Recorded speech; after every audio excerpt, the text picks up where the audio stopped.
Hola, mi nombre es Isaac Gómez y este es el último episodio del taller Habitar la Palabra. Les voy a leer un texto que nos mandó Mariana como parte de su ejercicio de la sesión 3. El ropero no sale a pasear.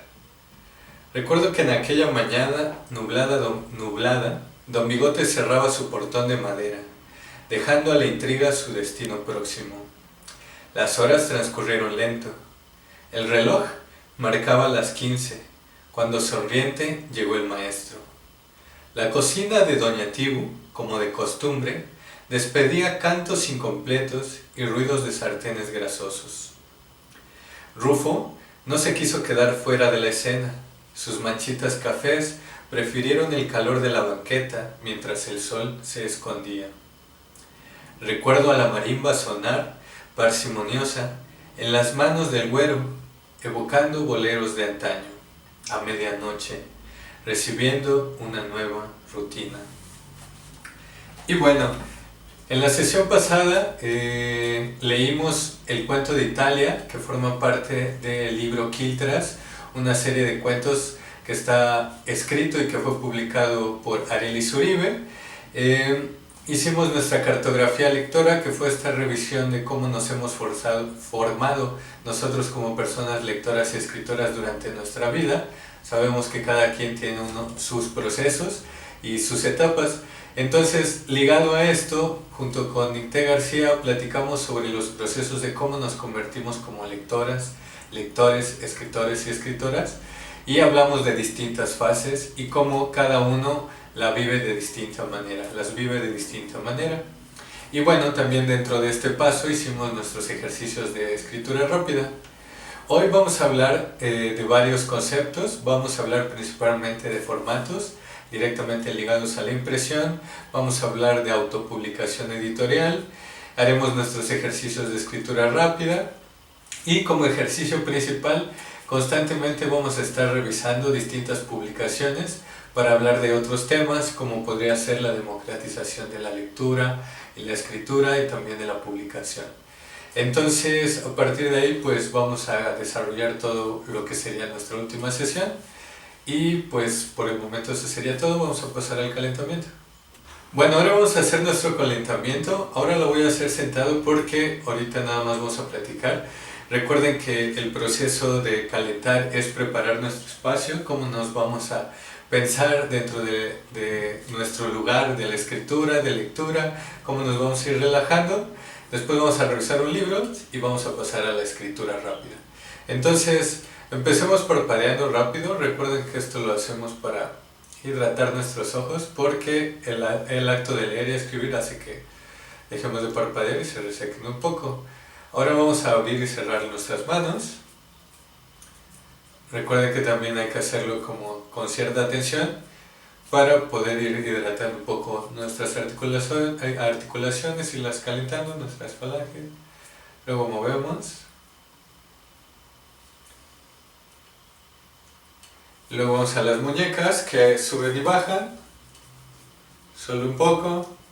Luego las empezamos a rotar hacia un lado, ahí. Luego hacia el otro. Volvemos a subir y bajar. Abrimos y movemos los dedos. Y abrimos y cerramos. Se nos olvidó digitar, vamos a digitar un poco. Y por último vamos a empezar a parpadear nuevamente. Y bueno, vamos a pasar a la revisión de nuestros primeros textos y después empezamos con los ejercicios de escritura rápida. Bueno, ahorita vamos a revisar Pocas Letras, una colección de la CONAFE. Aquí tengo 3 volúmenes, tomos, no sé cómo llamarlos, títulos. Tengo 3 títulos.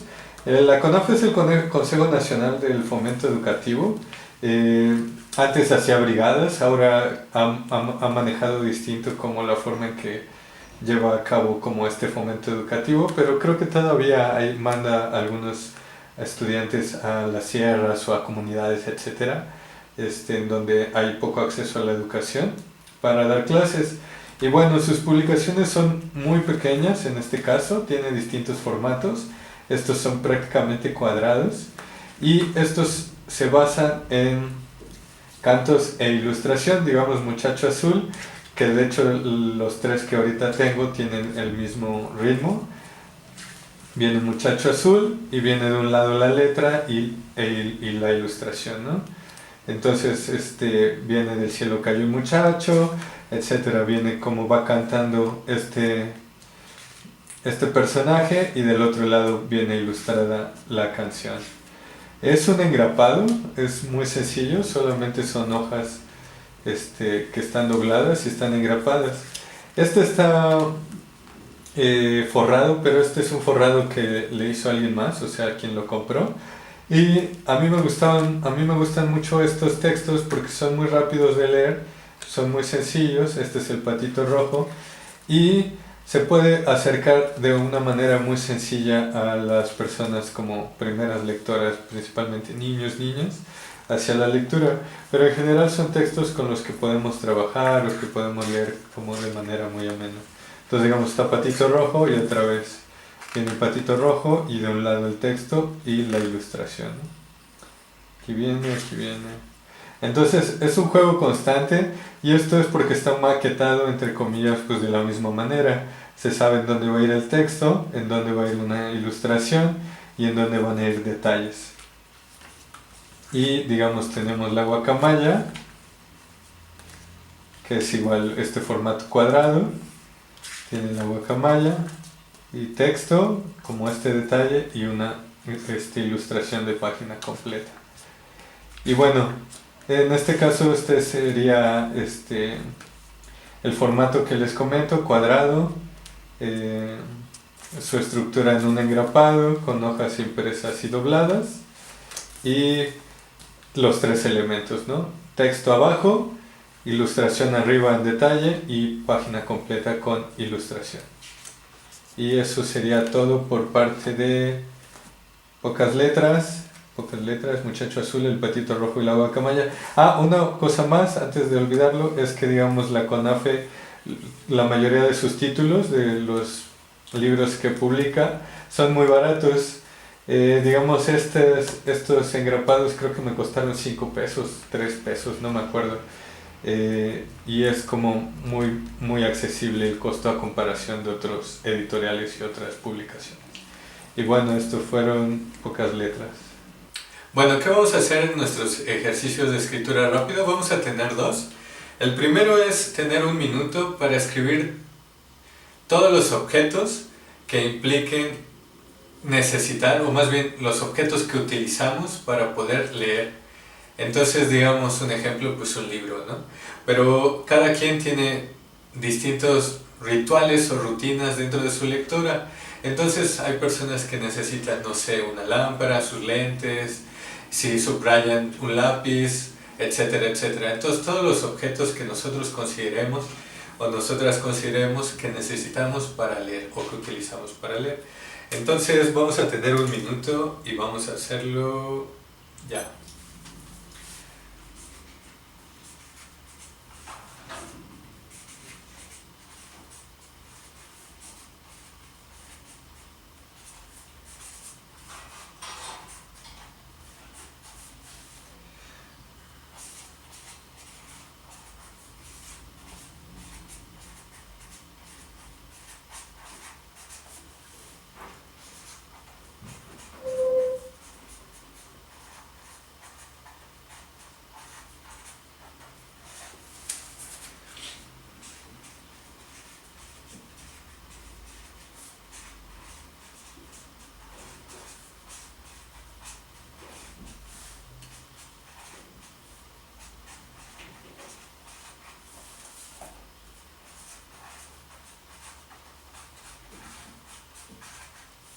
Y se acabó.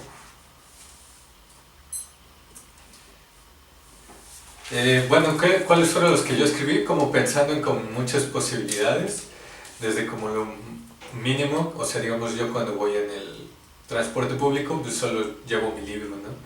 Pero también a veces uso una libreta para hacer notas, un lápiz, muy raras veces, pero también he utilizado las etiquetas adhesivas como las que usamos en los ejercicios, el goma para borrar aquello que he subrayado, un separador para el libro, si bueno queremos estar sentados en una silla o un banco, a veces en consecuencia, digamos, si estamos en la biblioteca o en casa, pues un escritorio, a veces si se lee en la noche, pues una lámpara o prender la luz.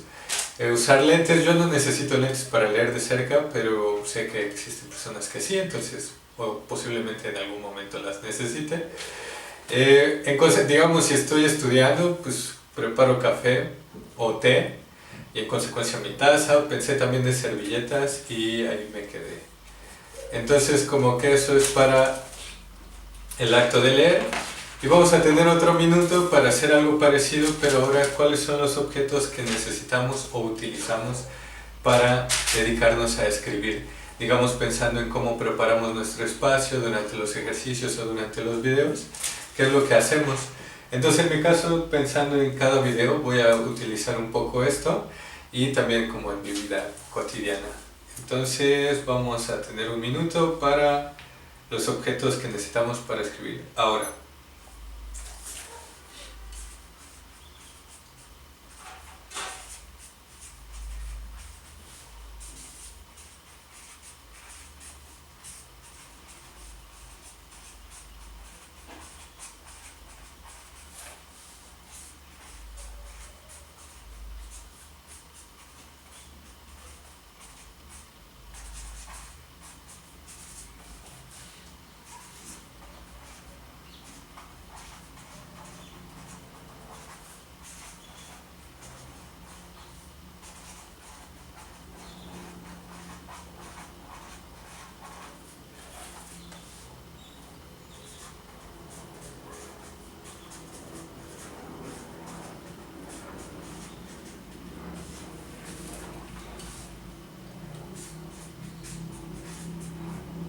Y ya se terminó.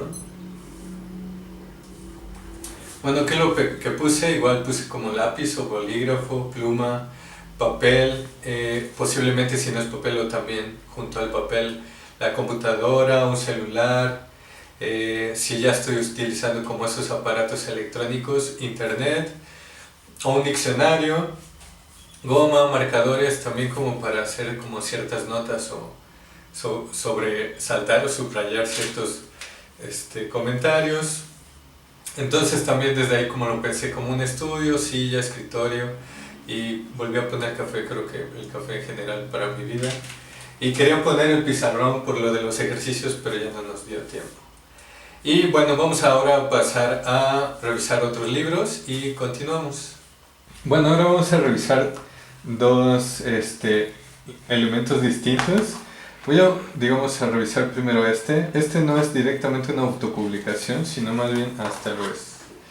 Sino que es un manual de encuadernación, es un folleto que se podía imprimir. Y simplemente fue eso, fue impreso en hojas oficio, fue doblado como cuadernillo. Y después para generarle como un contenedor como adecuado, entre comillas, a la idea de lo que es un manual de encuadernación, se le hizo la pasta.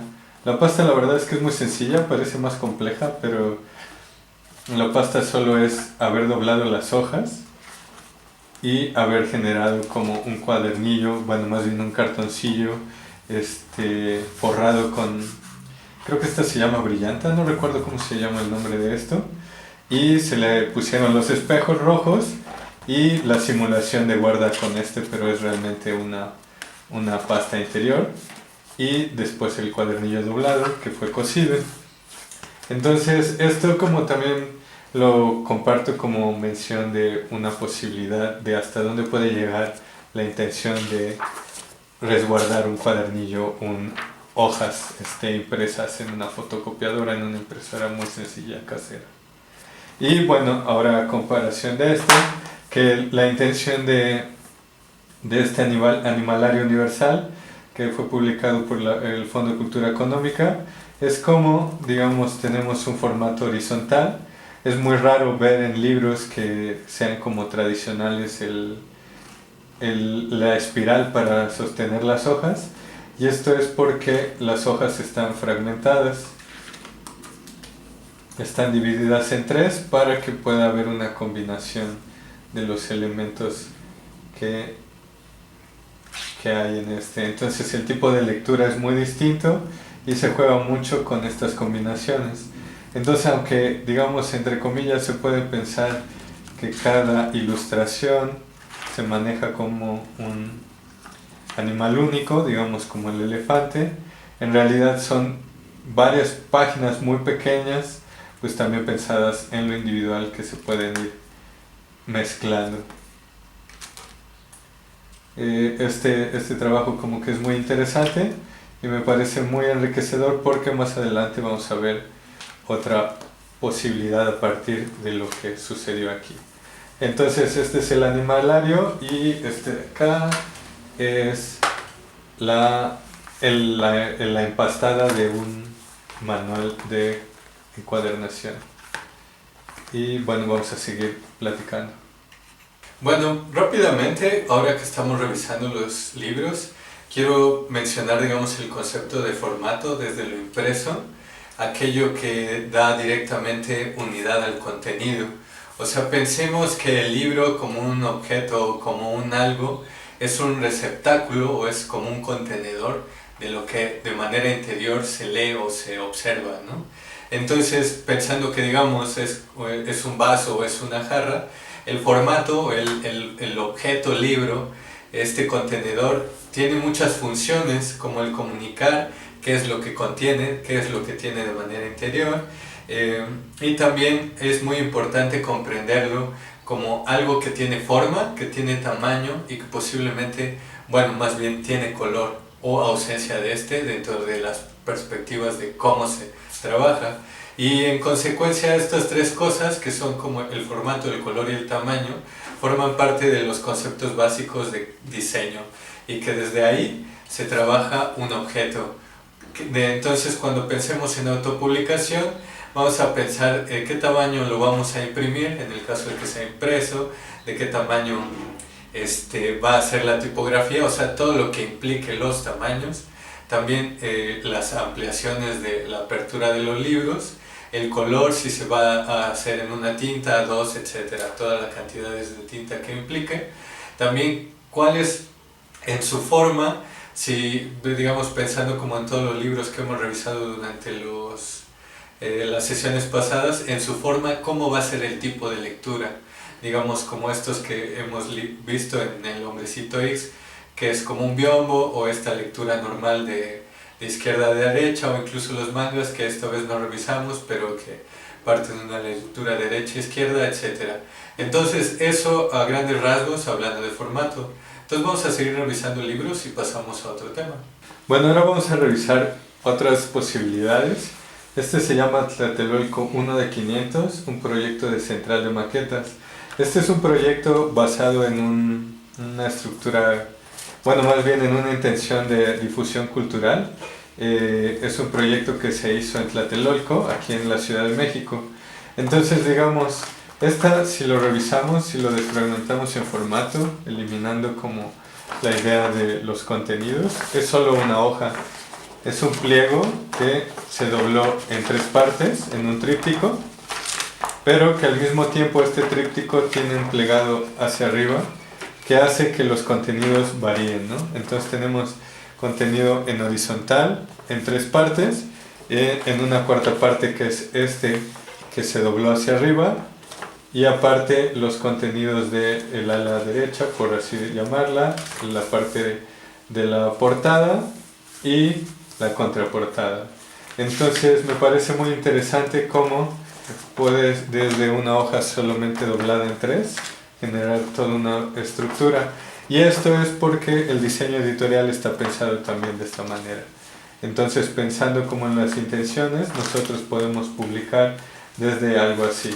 Podemos publicar en una fotocopiadora o en una impresora, y pensando en que vamos a dividir en tres partes nuestra hoja, en donde podemos hacer ciertos pliegues. Imaginemos que incluso este que está aquí abajo podría doblarse también aquí arriba, ¿no?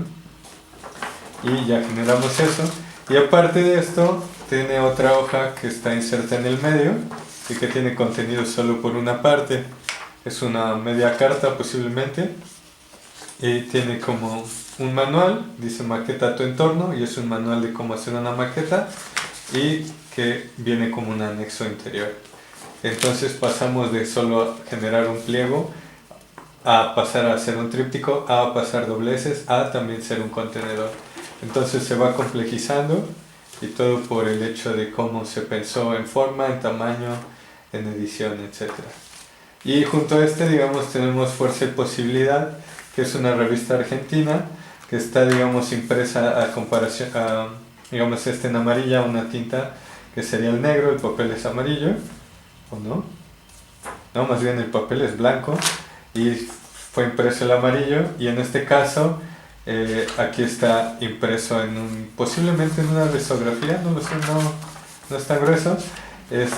Igual solo tenemos la tinta que sería cian y los blancos.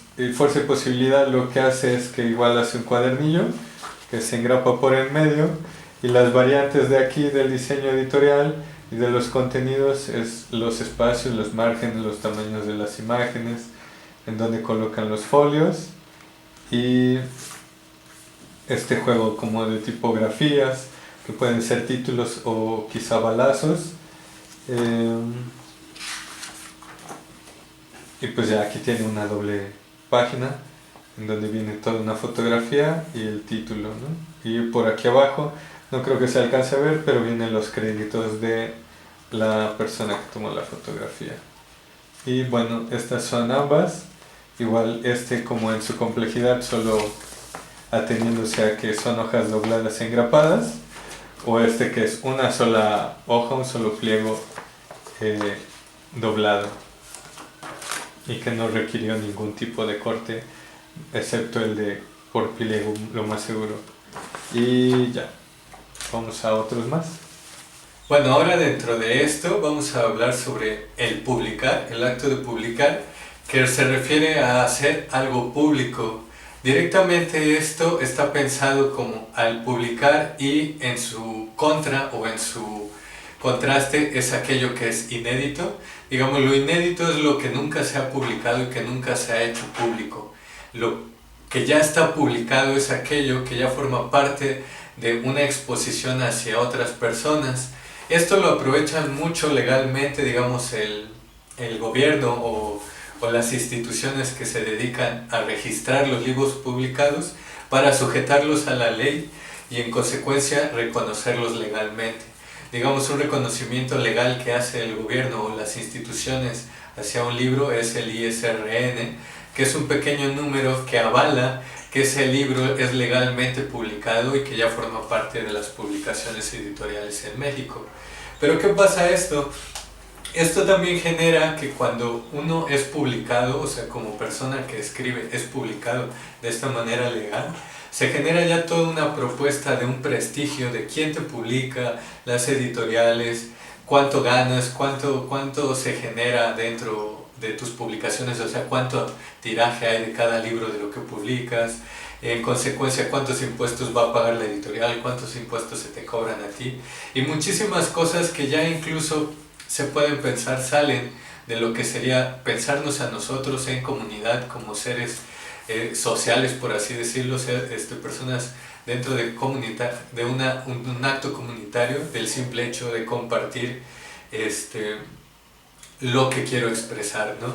Muy, muy lejano, o sea, hacer público desde lo que yo pienso y quiero escribir y quiero compartir, es algo muy lejano a esta, digamos, postura de hacer algo público a partir de algo legal, que sería un libro.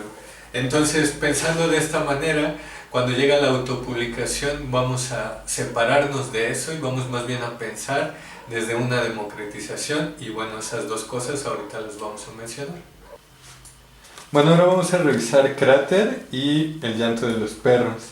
Digamos, en el caso, ambos son poemarios. En el caso de Cráter, ya está construido a partir de una editorial independiente que se llama La Jaula.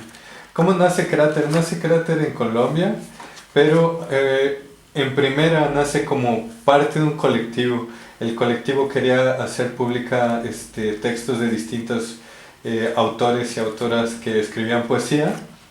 Y entonces se empieza a generar el colectivo, empiezan a publicar y de repente ganan un recurso económico allá en Colombia, no sé en qué parte, y les dan para generar publicaciones.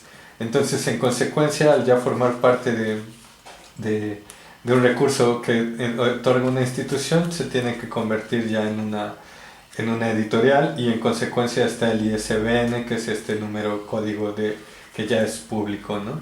Entonces Crater, digamos, tiene aquí un swagger que permite ver el título del texto, y así se ahorraron la impresión de la portada. Imprimieron aquí atrás, pero no necesitaron imprimir por el frente. Y bueno, Crater es un poemario ya muy editado, muy pensado a los textos y a las ilustraciones. Tiene su índice, tiene su prólogo, su introducción, y tiene los contenidos. Tiene por un lado el texto de cada poema y por el otro las ilustraciones. Después ya llega a tener solo contenidos y otra vez texto de un lado e ilustración, y cada vez que cambia ya hay como un formato que te está indicando que ya estás pasando a la parte 2, al segundo texto del libro. Y repite otra vez, hay textos en páginas, texto, texto, texto, ilustración.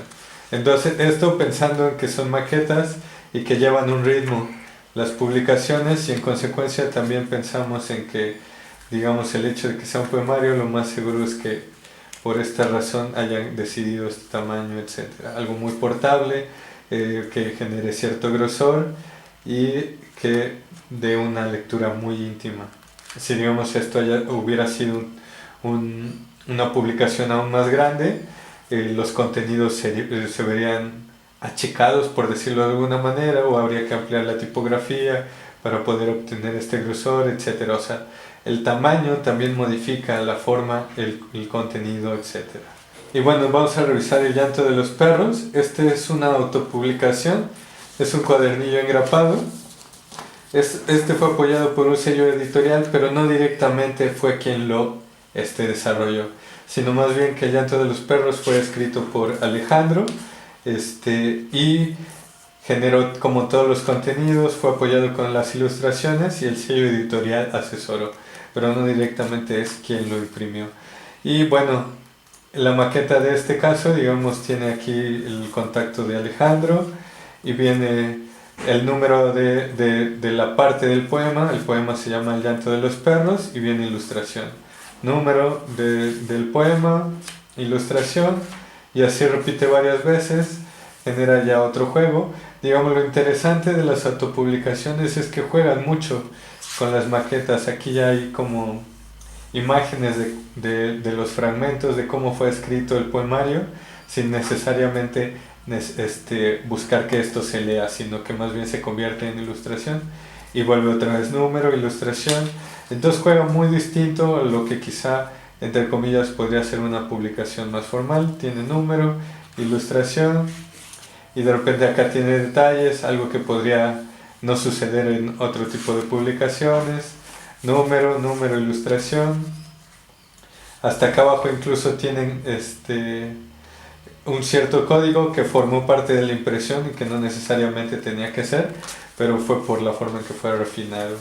Entonces vemos cómo una autopublicación puede, entre comillas, ser más informal, pensando en una comparación de lo que busca una editorial, pero que al mismo tiempo puede generar como muchísima experimentación, y que eso no implica que los costos se alcen, porque pues él busca hacer una exploración como autor, también el ilustrador, y bueno, hay como una gran diferencia y ambos son muy muy interesantes. Y bueno, vamos a pasar a lo siguiente y también a los otros textos. Bueno, hablando de autopublicación, ya he mencionado, bueno, acercándonos directamente a partir de los otros dos temas que hemos hablado, la autopublicación nace dentro de todos estos aspectos como también como una intención de buscar superar una estructura ya impuesta, pensando en como todo lo que implica ser autor o ser autora de un libro, o sea, todo lo que requiere desde derechos de autor, desde acercamiento con editoriales, sean independientes o sean de estas grandes industrias, las ganancias, etcétera. Cuando uno genera una autopublicación desde su persona, cuando se organiza con otras personas para generar un proyecto, se habla mucho del por qué se está haciendo, digamos, una necesidad personal, una necesidad colectiva de hacer público algo que en nuestro interior o que incluso socialmente nos está moviendo y que no atiende directamente como nuestras estructuras legales o sociales, etcétera, ¿no? Entonces hablamos como de una necesidad, también se puede convertir en un desafío el estar publicando como un primer paso para atrevernos quizá después sí a acercarnos a otras estructuras, pero también como un acto personal de decir, bueno, claro, ya escribí ciertos textos, creo que ahora quiero hacerlo. Y muchas veces, digamos, la autopublicación nace incluso en internet, en redes sociales. También hacer autopublicación implica poder, digamos, compartir eso interno, eso privado, esos textos, digamos, en una red social como Facebook. Eso es autopublicarse, y eso entre comillas porque estamos sujetos a, digamos, como a la estructura de la red social. Pero bueno, o sea, siempre hay un contenedor en donde estamos colocando eso que queremos compartir. También la autopublicación, yo he notado, eso ya es como un poquito aún más personal, que nace desde la naturalidad de querer hacerlo. O sea, ya cuando hay un proceso de ser lector, ser lectora, después cuando vamos escribiendo, ya hay un punto en que esas cosas y esas cercanías de nuestro texto hacia otras personas sale de manera natural en comenzar a hacerlo público. Y bueno, lo último que mencionaba era como la autoorganización y la organización colectiva o comunitaria, que muchas veces cuando se conjugan todas estas cosas que digo, o sea, la necesidad, el desafío, la naturalidad y la organización, surge algo muy interesante, un fenómeno muy horrendo que es la censura. El sistema, al comprender que nosotros no estamos cumpliendo con la estructura que se está imponiendo, digamos, a partir de instituciones o a partir de marcos legales, puede llegar a generar una censura a partir de que no se está cumpliendo con pagos respectivos, con cobros, con impuestos, etcétera, ¿no? Entonces, siempre que uno genera una autopublicación, digamos, desde este acto comunitario que estamos diciendo, de nosotros reconocernos como personas en nuestra vida cotidiana que leemos y escribimos, salimos, nos convertimos en una forma distinta de compartir, estamos fuera o incluso al margen de estos sistemas y puede llegar a ser ilegal. No dentro de lo legal, o sea, digamos, no ser legal implica simplemente no estar registrado en los parámetros legales, pero ser ilegal ya llega a ser cuando forma parte de una censura que, digamos, los gobiernos o las instituciones quieren hacer. Digamos, algún ejercicio, bueno, un acto muy simple, la Biblia en algún momento o fragmentos de ello fueron ilegales en su tiempo, ¿no? El libro rojo fue ilegal en algún momento, fue censurado. Durante puntos como de dictadura se quemaron muchísimos libros, muchísimos productos artísticos, etcétera, que ya se consideraban ilegales por no formar parte de lo que el sistema exigía que era la verdadera publicación, la verdadera literatura, etcétera. Entonces la autopublicación nace también desde un punto quizá de resistencia o de compartir desde lo personal y lo comunitario algo que no cabe dentro de las estructuras más grandes o macros, ¿no? Y bueno, vamos a seguir leyendo y pasamos a otro tema. Bueno, ahora vamos a revisar. Estos son dos proyectos que yo quiero compartir. Son de mi autoría. Uno se llama Las Horas Muertas y otro se llama 26.000. En el caso de Las Horas Muertas son textos, son cuentos. Yo lo que quería hacer es, digamos, generar un producto que pudiera ser copiado. Entonces, digamos, aquí se nota cómo fue encuadernado. Son dos cuadernillos que están cosidos juntos. Y este papel, que es un poco más grueso, tiene la portada por el frente y es un pliego doblado. En el caso de Las Horas Muertas, el contenido, por ser una autopublicación, tenía la capacidad o el lujo, por así decirlo, de jugar mucho con los espacios. Pude dejar muchas zonas en blanco, textos muy aislados. Y esto por lo general las editoriales no lo permiten, no permiten estas posibilidades, porque cada espacio en blanco implica una hoja más, implica un grosor más costos, más trabajo, etcétera. Entonces digamos aquí del lado derecho arriba viene mi maqueta, el título siempre, aquí dice siempre Salvin, y luego mucho espacio en blanco, unas palabras, espacio en blanco, un párrafo, espacio en blanco, otra palabra. Entonces me interesaba mucho jugar con eso. Al ser una autopublicación busqué experimentar, jugar con las posibilidades, pero aún así tenía como una maqueta muy específica. Aquí viene la caja de texto, los márgenes y siempre al lado derecho arriba venía el título. Entonces es como un juego constante con eso, pero aún así, aunque tenía una maqueta base en donde sé en dónde va a ir el texto y los títulos, jugaba con los espacios en blanco.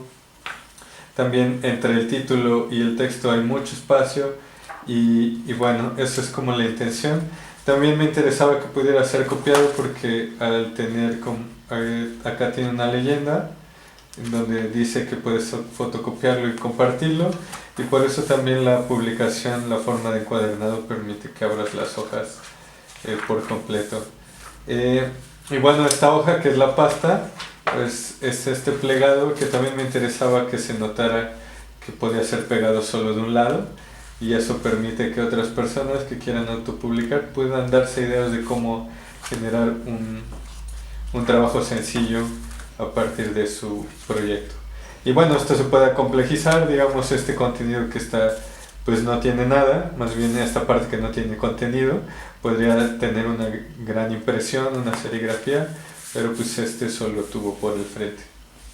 Y en el caso de en vez de ser un engrapado es un cuadernillo doblado, pero en vez de ser un engrapado es un cosido, y lo único con lo que juego es con una repetición de números, y tiene el título, es una media carta, tiene el título aquí, pero también lo que me interesó es, digamos, imprimir la pasta en otro material un poco más grueso y darle un tamaño distinto. Lo corté para que no cubriera como toda la media carta, y lo cosí por aquí. Y bueno, después tiene muchos unos y es una postura política. Al final viene una leyenda sobre lo que pienso. Se llama 26.000 a partir de desapariciones aquí en México, y es como un ejercicio, una publicación, un libro objeto, por así decirlo. Y bueno, estos serían las dos, pensando en autopublicación, y vamos a lo siguiente. Bueno, ahora vamos a hablar dentro ya de otro concepto que sería la democratización de la lectura o el libro, y también de la escritura. La democratización de estas actividades forman parte también del poder hacer, ¿no? De yo como persona poder tener acceso, o sea, tener esa capacidad de decisión de acceder a la lectura, al libro, a leer, al escribir. ¿Y por qué es todo esto? Porque dentro de nuestra naturalidad como persona buscamos poder tener acceso a esto para, digamos, acrecentar o poder ensanchar esa parte o eso poético que llaman la frontera indómita, ¿no? Eso que está entre lo público y lo privado y que ensancha nuestra subjetividad, nuestro pensamiento. Y entonces dentro de esto la naturalidad de publicar, de buscar una autopublicación, con esto igual poder hacerlo, implica no directamente el hecho de que buscamos una forma, ¿no? Un contenedor específico, un acto, sino que más allá de esa belleza de la autopublicación, por así decirlo de alguna manera, o sea, como este libro que puede pensarse como consagrado a veces, muchas veces se piensa en el contenedor como algo muy respetable. Muy fuera de eso, la autopublicación implica simplemente generar un registro de nosotros como persona, o sea, del formar parte de lo que sería como nuestro mundo, ¿no? Nuestra realidad, el dejar de ese registro, ceder o heredar nuestros pensamientos, nuestras ideas, nuestras opiniones, compartir nuestras experiencias.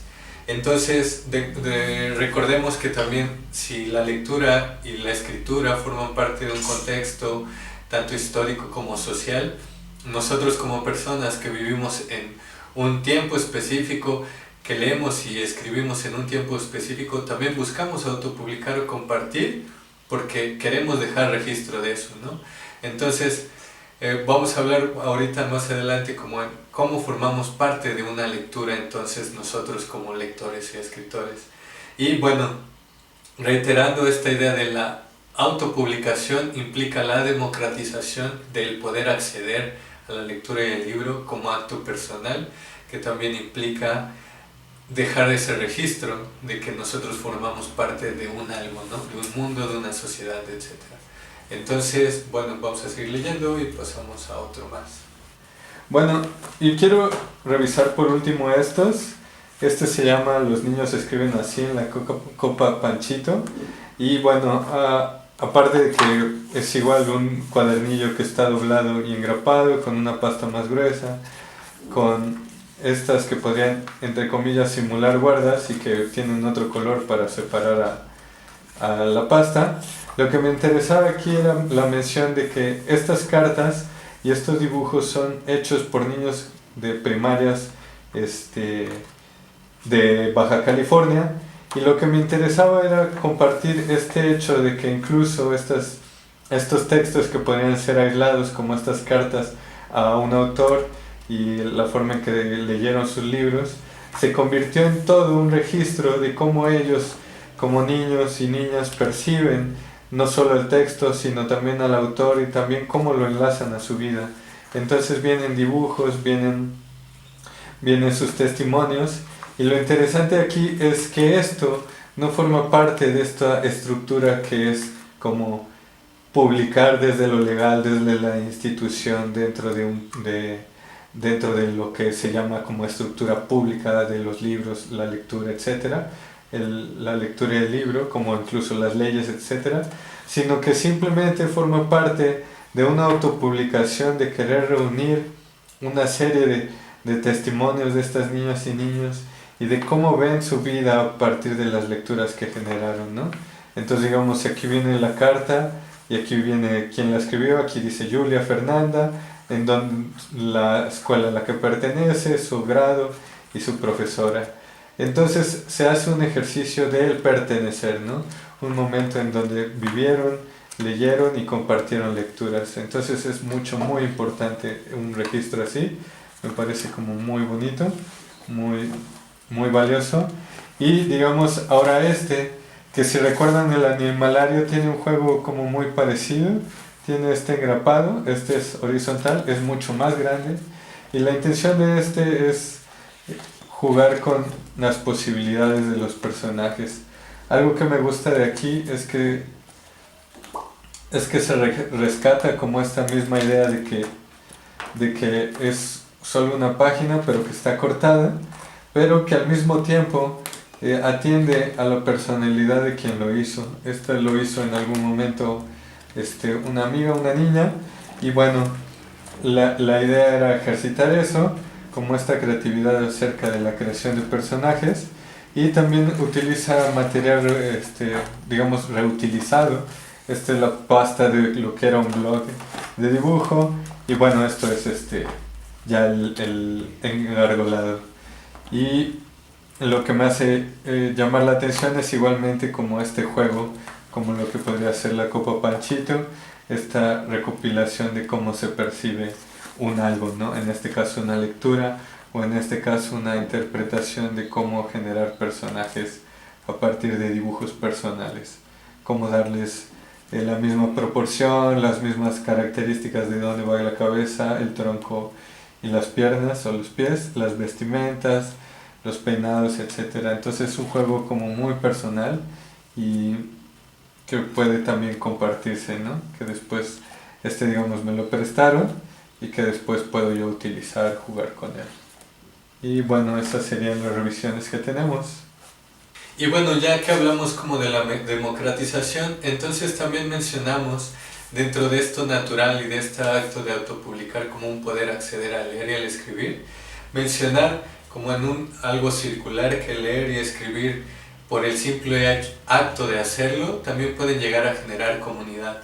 Porque la lectura y la escritura por lo general se sociabiliza, se comienza a compartir y en consecuencia se convierte de un acto privado a un acto público.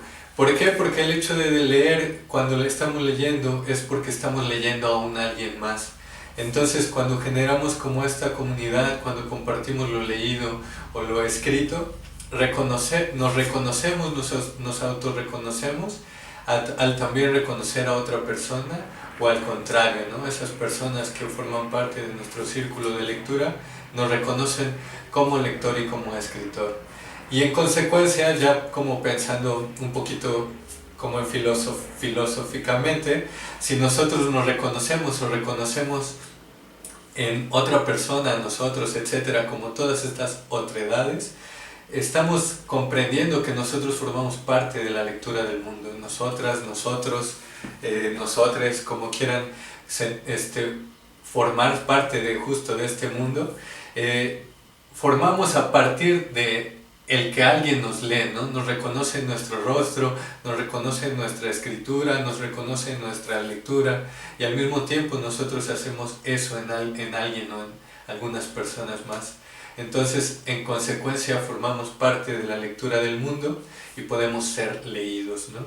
Y todo esto decanta o cae en un concepto o en un ver muy, muy interesante, muy bonito, que es tener una voz propia. Cuando nosotros reconocemos a alguien más, cuando nos reconocen, cuando observamos, criticamos, cuestionamos, eso que nosotros generamos en diálogo, en discurso, implica saber que cada uno tiene algo que decir y en consecuencia tiene su voz. Y bueno, esos serían como los temas que quería mencionar ya para este último capítulo, por las intenciones principales que teníamos en el taller, y cerramos mencionando como este englobamiento. Y bueno, ya recuerden que es ahora tiempo de enfriar, soltar como todas estas ideas, convertir nuestro espacio en lo que era antes, o sea, pasar a otras actividades. Antes de eso, pues les voy a leer uno de los textos que nos mandó Mariana, que es su poemínimo, y dice: nubladas montañas bostezan, azoteas mastican seco, se destapan cielos lluviosos y húmedos nadan los perros, tormentosas calles se caminan, cercos cantando muy cálidos escriben árboles soleados. Ese es el poemínimo que nos mandó Mariana, ella es de San Cristóbal de las Casas. Y bueno, dentro de este enfriamiento, recuerden que por acá está el mail y el Instagram en donde me pueden contactar para conversar, etcétera. También porque quizá podríamos esperar, ahorita estamos a... ¿qué día es hoy? 24 de septiembre, podríamos esperar un mes más para ver si las personas del 2020, para ver si las personas que están tomando este taller pueden llegar a escribirnos, se animan a escribirnos, y así ver la posibilidad de hacer alguna autopublicación o una publicación digital con los contenidos que aquí han ido llegando. Ahorita han llegado mensajes, bueno, textos, 4 o 5 personas, pero pues esperaría que igual si hay más, pues me puedan escribir y lo compartimos. También junto a eso, pues Chucho está ahí atrás en la cámara. Él es el que estuvo grabando todos estos videos y el que también pues se dedica al diseño editorial, entonces que es el posiblemente de los colaboradores en esta publicación. Y bueno, ya para despedirnos, recuerden que dentro de las primeras intenciones del taller era abrir un espacio justo a la lectura y a la escritura dentro de la creatividad. Pensemos que la escritura creativa no solo implica literatura, sino también el acto de resolver la escritura de distintas maneras. Y dentro de esto también la intención era abrir un espacio hacia lo que podría ser como el ver o el pensamiento poético. Eso que desde el inicio mencionamos como ese algo que parte del afecto, que se quiere compartir desde el afecto que genera asombro y que incentiva el juego, ¿no? Y eso también se intentó mucho, o quise hacerlo ver un poco dentro de los ejercicios que poco a poco fuimos construyendo día a día. Entonces, pues todo esto también tuvo la intención de buscar compartir distintos textos, distintas lecturas, distintos tiempos, distintos ejercicios, etc. Y pues tener un tiempo dentro de nuestros días en esto que hemos vivido como una pandemia, como una, entre comillas, encierro. No es encierro, estamos en nuestra casa, espero que todos lo estemos disfrutando, todas. Y bueno, los que no, también comprendamos que las habitaciones o las casas o todos estos conceptos que manejemos también tienen distintas definiciones. Entonces, reiterando, pueden escribirme al Instagram o al mail, porque también se generó un glosario para el taller en donde pueden pedírmelo. Yo lo estoy publicando en el Instagram, pero yo les puedo mandar el PDF y pueden tener el glosario con todos estos conceptos que se buscaron, se manejaran desde lo poético, pero que cuestionaran la realidad un poco en la que vivimos, ¿no? Y bueno, pues otra vez gracias a Chucho, gracias. Y pues hasta aquí se terminó el taller. Nos vemos.